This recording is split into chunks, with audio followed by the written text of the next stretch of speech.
पाचुंदा येथे यदुबाबा यात्रा उत्सवात संपन्न। नेवासा तालुक्यातील पाचुंदा येथील यदुबाबा देवस्थान येथे सालाबादप्रमाणे याही वर्षी यात्रा उत्सव मोठ्या उत्साहात संपन्न झाली। यावेळी आदल्या दिवशी गज नृत्य, गज ढोल व महाआरतीचे आयोजन करण्यात आले होते, तर दुसऱ्या दिवशी गज नृत्य, गज ढोलाचे आयोजन मोठ्या उत्साहात करण्यात आले। हा धनगर समाजाचा पारंपरिक खेळ असून मोठ्या आनंदाने खेळला जातो।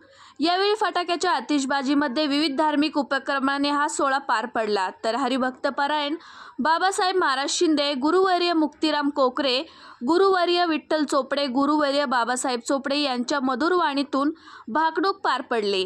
हा सोहळा चोपडे परिवाराच्या वतीने करण्यात येत असतो। तर या ठिकाणी यदुबाबाचा प्रसाद म्हणून अंगावर गुलाल टाकण्यात येतो। या उत्सवात पाचुंदा परिसरातील भाविक सहभागी होत असतात। हा सोहळा यशस्वीरित्या पार पडण्यासाठी लक्ष्मण चोपडे, नवनाथ चोपडे, खंडू चोपडे, माजी तंटामुक्ती अध्यक्ष मोहनराव चोपडे, रमाजी चोपडे, देवराव चोपडे, एकनाथ राजू माने, सायबा माने, नवनाथ माने, आकाश चोपडे, गोकुळ मल्हारी चोपडे यांनी आयोजन करत विशिष्ट कष्ट घेतले।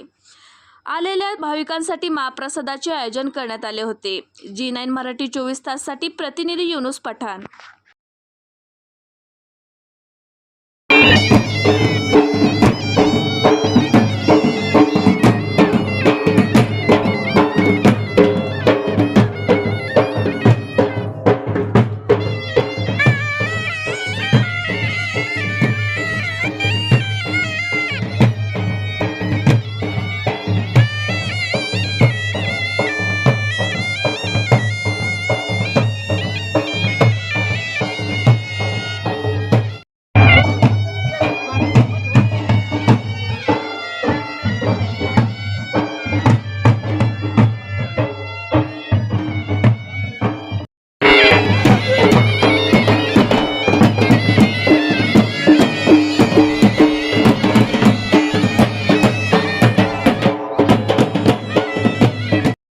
ताज्या घडामोडींसाठी आता G9 मराठी 24 तास चॅनलला लाईक करा, सबस्क्राईब करा व बेल आयकॉन प्रेस करा व नोटिफिकेशन मिळवा।